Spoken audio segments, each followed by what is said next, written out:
السلام عليكم ورحمة الله وبركاته. الحمد لله على إحسانه والشكر له على تفضله وامتنانه، ولا إله إلا الله تعظيما لشأنه، وأشهد أن محمدا عبده ورسوله داعي إلى رضوانه وعلى آله وأصحابه وإخوانه. أما بعد. إخواني في الله, we're continuing with our lecture series regarding the signs of the Day of Judgment. Allah subhanahu wa ta'ala says in the Quran, فَقَدْ جَاءَ أَشْرَاطُهَا, that the signs of the Day of Judgment have already appeared amongst us. Ikhwani fillah, in the previous lessons, we have taken so far 7 signs from the signs of the Day of Judgment. Sign number 1, the coming of Prophet Muhammad sallallahu alaihi wasallam. Sign number 2, the splitting of the moon. Sign number 3, the death of Prophet Muhammad sallallahu alaihi wasallam. Sign number 4, the conquest of Bayt al-Maqdis. Sign number 5, the plague of Amwas that killed many of the Sahaba of Prophet Muhammad sallallahu alaihi wasallam. Sign number 6, a lot of wealth will be amongst the Muslims, so much so that you will not find someone to accept the sadaqah. And sign number 7, fitna. There will be a lot of trials and tribulations on the ummah of Prophet Muhammad sallallahu alaihi wasallam. The Prophet alayhi salatu wasalam, he says in the authentic hadith, إِنَّ بَيْنَ يَدَيْهِ سَاعَةً فِتْنَةً كَقِطَعِ اللَّيْلِ الْمُظْلِمِ يصبح رجل مؤمنا ويمسي كافرا ويصبح مؤمنا ويمسي مؤمنا ويصبح كافرا يبيع دينه بعرض من الدنيا كما في رواية عند أبو هريرة. Prophet alayhi salatu wasalam, he says that before you, O Muslims, is trials and tribulations. A man will be a believer in the morning, and in the evening he is a disbeliever. Another man will be a believer in the evening, and in the morning he is a disbeliever. So we're looking at fitna and trials and tribulations that will occur. One day, the Amir al-Mu'mineen Umar ibn Khattab radiallahu anhu, the second best person of the prophets, he was sitting with his companions, and he says to them, who amongst you has memorized a hadith regarding fitna, regarding the trials and the tribulations that will come to the Muslims? Hudayfa ibn Yaman radiallahu anhu, he says, I have memorized the hadith. And he mentions hadith. Umar, he says to him, this is not what I wanted. I want the fitna that is tamuju kamuj al-bahr, that will come and like the ocean, it will come and take over everything. He says, Hudayfa ibn Yaman, he says to him, baynaka wa baynaha bab. Oh Umar, why are you worried about such a fitna? And between you and that fitna is a gate blocking that fitna. Umar, he asks him, I have one question for you. Ayuftahu al-bab am yuksar? He says, is that gate going to be broken or is it going to be opened? Hudayfa al-Yamani says, bal yuksar. This gate is going to be destroyed. Umar ibn Khattab, he says, ahra alla yughlaq abada. This gate then shall never be closed again ever. And he left. The companions of Hudayfa al-Yaman, they asked him, did Umar know who the gate was? He says to them, wallahi, he was sure of the gate as the same way he was sure that tomorrow morning comes after tonight.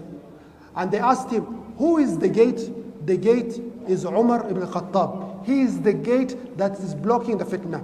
And when he was killed and when he was assassinated, then the fitna started on the Muslims. And the first great fitna that we're taking tonight is the fitna of the killing of Uthman ibn Affan radiyallahu anhu. One of the greatest fitna, one of the greatest trials and tribulations to befall the ummah of Prophet Muhammad sallallahu alayhi wasallam.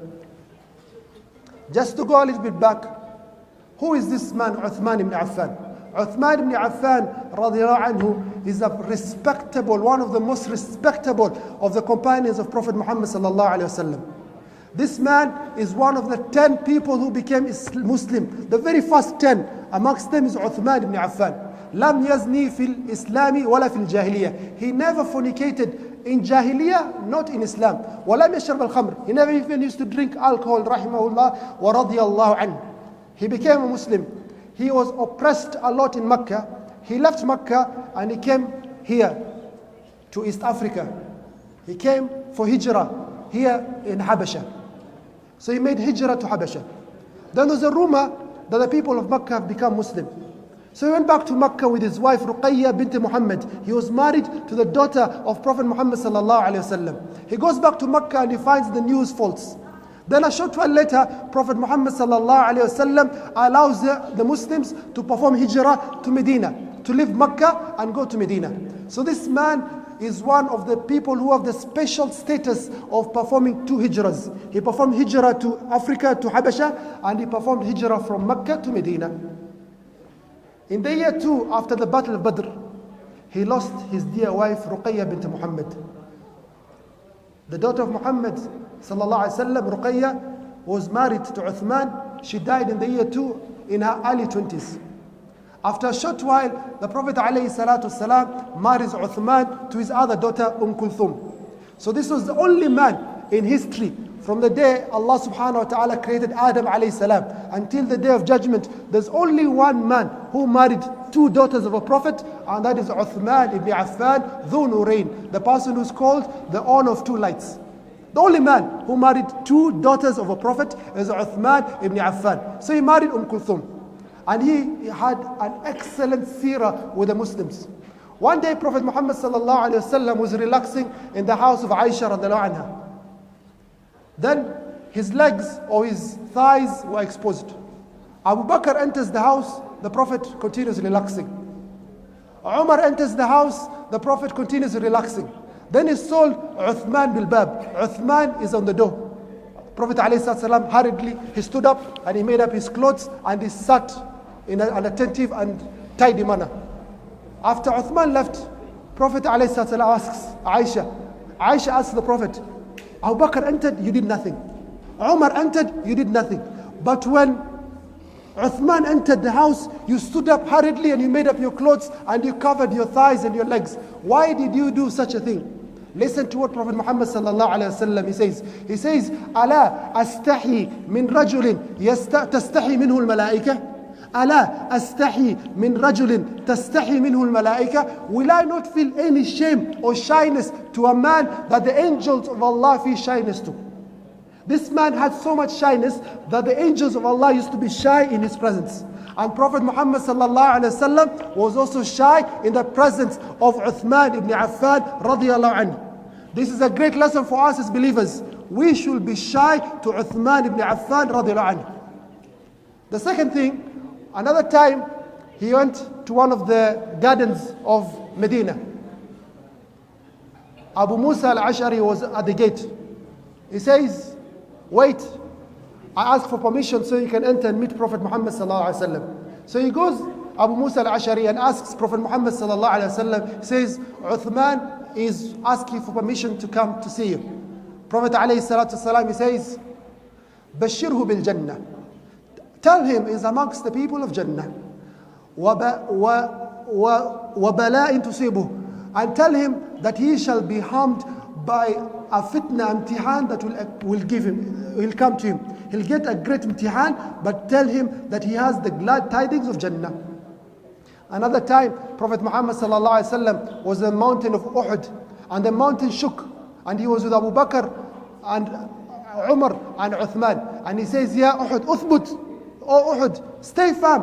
Upon you is a Nabi, a Siddiq, and two Shaheeds. Upon you is myself, Prophet Muhammad, a Siddiq, Abu Bakr, and two Shaheeds, Umar and Uthman. Ikhwani fillah, before we talk about his fitna and how he was killed, a unique thing about Uthman ibn Affan radiallahu anhu that few Muslims know. If you go to Mecca or you go to Medina, you shall find some buildings, it's written property of Uthman ibn Affan. You'll find hotels, buildings. He's the only man from that date that has a bank account. Uthman ibn Affan has a bank account in Saudi Arabia till today. He has buildings in his name till today. Sadaqatun jariyah for him. Who is this great man, Uthman ibn Affan? We should read his seerah. So, Umar ibn Khattab was assassinated. And the new leader of the Muslims was Uthman ibn Affan radiyallahu anhu. He led the Muslims very well. The Muslims were wealthy. They had so much wealth. But this wealth confuses people. Sometimes they forget about akhirah. Sometimes they forget about Jannah and they start thinking about this dunya. So, a man in Yemen La'natullah alayh, a Yahudi man called Abdullah ibn Saba from the Yahud of Sana'a. This man, he thought of, how can I destroy the Muslims? So he said, step number one, I'll become a Muslim. He became a Muslim. Number two, he pretended to be a Muslih, a person who wants good for the Muslims.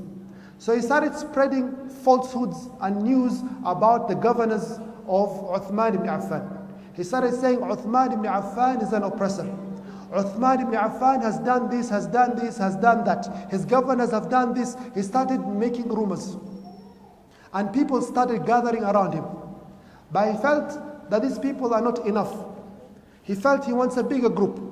So he started doing something that is unique to the Jews. He says he took letters and started forging letters. He says, I've gotten a letter from Ali ibn Abi Talib complaining about Uthman ibn Affan. I have gotten a letter from Zubayr ibn Awwam complaining about Uthman ibn Affan. I've gotten a letter from Talha ibn Ubaidillah complaining about Uthman ibn Affan. I have gotten a letter from Aisha radiallahu anha bint Siddiq complaining about Uthman and his oppressions, and they're asking us as Muslims to come and rescue them from Medina. Allah subhanahu wa ta'ala he tells us in the Quran, أَوَلَا يَعْلَمُونَ أَنَّ اللَّهَ يَعْلَمُ مَا يُسِرُّونَ وَمَا يُعْلِنُونَ وَمِنْهُمْ أُمِّيُّونَ لَا يَعْلَمُونَ الْكِتَابَ إِلَّا أَمَانِيَّ وَإِنْهُمْ إِلَّا يَظُنُّونَ فَوَيْلٌ لِلَّذِينَ يَكْتُبُونَ الْكِتَابَ بِأَيْدِيهِمْ ثُمَّ يَقُولُونَ هَذَا مِنْ عِنْدِ اللَّهِ لِيَشْتَرُوا بِهِ ثَمَنًا قَلِيلًا فَوَيْلٌ لَهُمْ مِمَّا كَتَبَتْ أَيْدِيهِمْ وَوَيْلٌ لَهُمْ مِمَّا يَكْسِبُونَ. The Jews have a bad habit of writing anything, then they say هَذَا مِنْ عِنْدِ اللَّهِ. This is a book from Allah. So they used to write falsehood about Allah subhanahu wa ta'ala. Do you expect them not to write falsehood about me and yourselves? Do you not expect them to write falsehood about Prophet Muhammad and Uthman and his other companions? So this man started spreading falsehood about Uthman ibn Affan, and people gathered with him. وَمِنْهُمْ أُمِّيُّونَ لَا يَعْلَمُونَ الْكِتَابَ. Amongst them are illiterate people who do not even know how to read. إِلَّا أَمَانِيَّ, except false hope. They have desires. It says exactly as Allah subhanahu wa ta'ala mentions in Surah Al-Baqarah. People started gathering amongst this person, Abdullah ibn Saba. So he had people from Basra, from Kufa, from Egypt. Came the year 35 of the Hijri calendar, the month of Dhul Qa'dah. They come to Medina pretending to be Hujjaj. Labbaik Allahumma Labbaik. So they come to Medina. 4,000 men from Kufa, from Basra, and from Egypt. And suddenly the Muslims welcome this Hujjaj, because when the Hujjaj comes to Medina or Mecca, it is something very pleasant. We want to welcome these people. These are the visitors of Allah subhanahu wa ta'ala. But these people do something strange. They have not come for Hajj. They have not come for Ibadah. They go straight for the house of the Khalifa of the Muslims, Uthman ibn Affan, and they surround his house with swords unsheathed. They have come to fight. Uthman ibn Affan radiallahu anhu tells the Muslims, do not fight them. Do not fight them. Please do not fight them. Let me talk to them. The people, they come, they say to him, Ya adu Allah, anta kafir, you are a kafir, you are an enemy of Allah, you have done this, you have done this, you have done this. What is all these stories? Let us meet in the mosque of Prophet Muhammad sallallahu alayhi wa sallam. What are your complaints against me?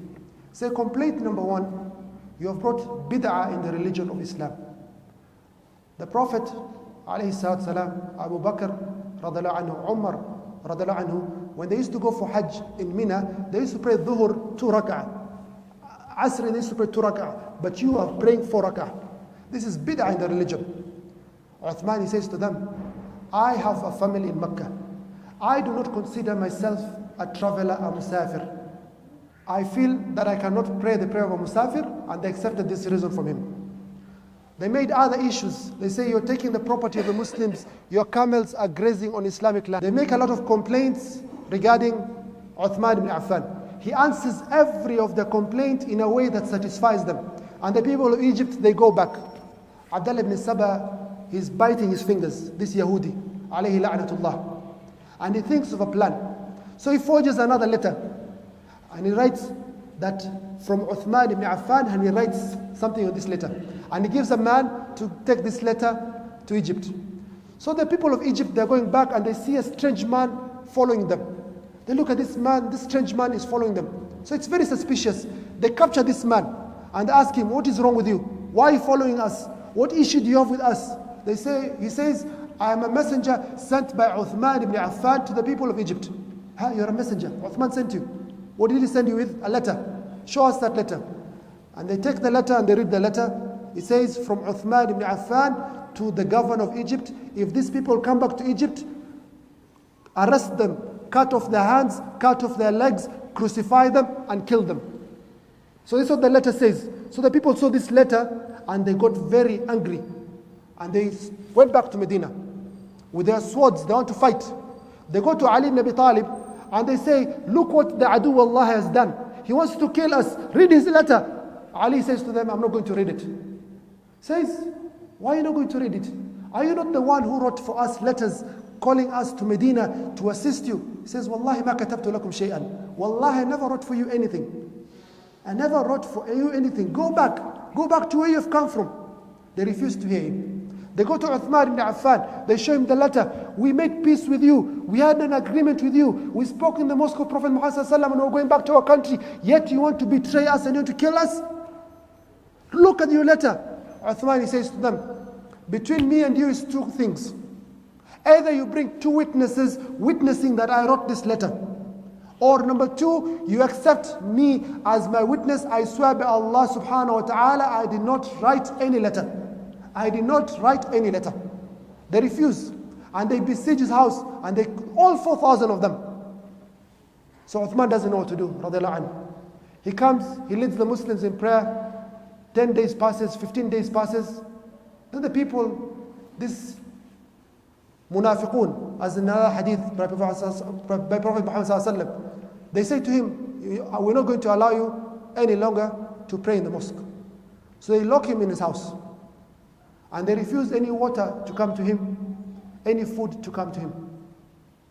The Sahaba, Ali ibn Abi Talib, Zubair ibn Awwam, Talha ibn Ubaidillah, these are the Ashar Mubashirin bil Jannah. Some of the people promised the Jannah.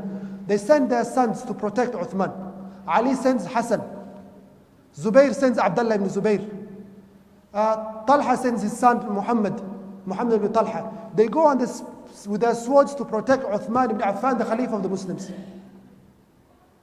Zayd ibn Thabit radiallahu anhu, he also comes.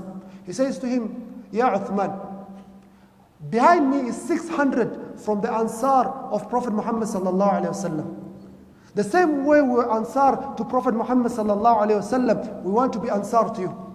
We want to fight for your sake. Uthman, he says to them, no, go back to your houses. He says to them, no, go back to your houses. I do not want to be the first one to have a sword or fighting in my name. I do not want any bloodshed in my name. Go back to your houses. So the Muslims, they try everything to talk to Uthman, but Uthman does not listen to them. He gets very thirsty. He goes to his balcony of his house and he says to the Muslims, "Oh Muslims, I ask you a question. There's a time Prophet Muhammad sallallahu alaihi wasallam, he says, who will buy the well of Ruma, Bi'r al-Ruma, falahu al-Jannah. Who will buy this well for the Muslims and for him is Jannah. And I bought it with my property. I bought for you this well with my property. Today you're denying me food. Today you're denying me water. All Muslims, Prophet alayhi salatu wasalam, he stood up on the minbar when the battle of Tabuk was coming and the Romans wanted to destroy the Islamic Empire. And he says, Man yujahizu jaysh al-usra. Who will give provisions for the army that is going to Tabuk to fight the Nasara? And I stood up and I said, Alayya mi'atu ba'ir bi'ahlasiha wa aqtabiha fi sabilillah. I gave 100 camels. And he stood up the second time, Prophet Muhammad sallallahu alaihi wasallam, and I gave 200 camels, fully stocked. And he stood up a third time, Prophet Muhammad sallallahu alaihi wasallam, and I gave 300 camels. And the Prophet alayhi salatu wasallam went to his house, and I brought 1,000 gold coins. And he says, ما ضر عثمان ما عمل بعد اليوم. ما ضر عثمان ما عمل بعد اليوم. Uthman, nothing will harm him after he dies today. I gave food to the Mujahideen going to Tabuk, and today you're denying me food and my family. You're denying me water with my family. He says, the mosque of Prophet Muhammad ﷺ became small. Prophet ﷺ asked the Muslims, who will buy the next plot so that I can expand my mosque? And I bought the next plot with my money to expand the mosque of Prophet Muhammad ﷺ. On this day, you're preventing me to go pray in the mosque of Prophet Muhammad ﷺ. And he went back to his house as he was in tears. The Sahaba, Abdullah ibn Zubayr, Abu Huraira, Abdullah ibn Umar, Marwan ibn Hakam, who's one of the Sahaba, they say to him, we are here to protect you. Al-Hasan ibn Ali, we are here to protect you. O Amir al-Mu'mineen, give us permission and we shall fight this mujrimun. We shall fight them and protect you. He says, no. The death of one person is better than the death of many. I am ready to die, but I protect all your lives. Uthman ibn Affan radiyallahu anhu. Then came the 17th of Dhul Hijjah, the year 35 of the Hijri calendar, one of the darkest days of Islamic history. Uthman ibn Affan radiyallahu anhu, he wakes up from a dream and is very happy. And he tells his wife, I saw Prophet Muhammad sallallahu alaihi wasallam in a dream. And I saw his two companions, Abu Bakr as-Siddiq and Umar ibn Khattab. And they say to me, تفطر عندنا الليلة. You shall eat your iftar with us tonight. This is the dream that Uthman ibn Affan, he saw Prophet Muhammad sallallahu alaihi wasallam in a dream. And he saw Abu Bakr and Umar, and they were saying to him, Ya Uthman, تفطر الغد الليلة عندنا. You shall take your iftar with us tonight. So Uthman, he says to his companions, the young companions, Al-Hasan ibn Ali, tells them, if I am your leader and you obey me, listen to me. They say, we shall listen. Take your swords, put them back in your sheaths and go back to your houses. Go back to your homes. And they leave. Then he turns to his servants and his slaves. And he tells his slaves, put your sword back and you're free, fi sabilillah. You're free, you're no longer slaves if you just put your sword back and go. And they do so. And he opens his gates and he goes and he recites from the book of Allah subhanahu wa ta'ala. And he's reciting from the book of Allah subhanahu wa ta'ala. And this munafiqun, this mujrimun who are besieging his house from the group of Abdullah ibn Saba, they enter his house and they start striking him, radiyallahu anhu. And he starts protecting himself with his hand. And they cut off his hand. And he said, Wallahi, you have cut off a hand. That is the first hand to write the mushaf that was revealed to Prophet Muhammad sallallahu alaihi wasallam. This hand wrote the mushaf, and you're cutting it off. And they strike him. His wife Naila comes to protect her husband, and she loses 3 of her fingers, and she is thrown back. And they kill Uthman ibn Affan radiyallahu anhu. And his blood spills, and a drop of blood spills on the mushaf that he was reciting. Amra binti Artah, she says, I had gone for Hajj with Aisha radiallahu anha. We come back to Medina after Uthman has been killed. This is at the time of Hajj. This is Dhul Hijjah. Many Muslims have gone for Hajj. Medina is not as full as usual. So Amr ibn Artah, she says, we came back to Medina. We came to the house of Uthman and we opened the mushaf that he was reciting. And the blood has spilled in the point where Allah subhanahu wa ta'ala says, فَسَيَكْفِيكَهُمُ اللَّهُ. Allah subhanahu wa ta'ala will revenge for you. Or Allah will suffice you. Amra, she says, Wallahi, every single person who participated in the killing of Uthman died a very bad death. Amongst them, there's a man who swore, says, Wallahi, I'm going to kill Uthman, I'm going to slap him first. He says, I entered the house and I found Uthman already killed. And I didn't know what to do. So when the Muslims were praying Salatul Janazah, I pretended to be amongst them. So I came to the house and I looked around when no one was looking. I removed the sheet that was covering his face and I slapped Uthman on his face. And my hand crippled from that day. Ibn Sirin, he says, I saw this man in Mecca saying the strangest dua ever. Oh Allah, forgive me, but I know you will not forgive me. Oh Allah, forgive me, but I know you will not forgive me. So ask this man the story, and he says, I am amongst the people who participated in the killing of Uthman ibn Affan, and I do not expect to be forgiven. Another man, when he was killing Uthman, Uthman said to him, may Allah cut off your hands and your legs and make you blind. Years later, he lost his hands, he lost his legs, and he became blind, and he was shouting, An-nar, An-nar, I am going to the hellfire, I am going to the hellfire. Ikhwani fillah, this is one of the greatest fitna ever to occur amongst the Muslims. The killing of Uthman ibn Affan radiyallahu anhu. From that date on to today, to the day of Qiyamah, Muslims will continue spilling blood of their fellow Muslims. And the very first blood that was spilled from amongst the Muslims by the Muslims was the blood of Uthman ibn Affan radiyallahu anhu. And this is one of the greatest fitna and the darkest period in our Islamic history. Tomorrow, inshallah, we shall look at great fitna that occurred amongst the Sahaba, amongst the companions of Prophet Muhammad sallallahu alaihi wasallam, because of the killing of Uthman ibn Affan radiyallahu anhu. Wassalamu alaikum wa rahmatullahi wa barakatuh.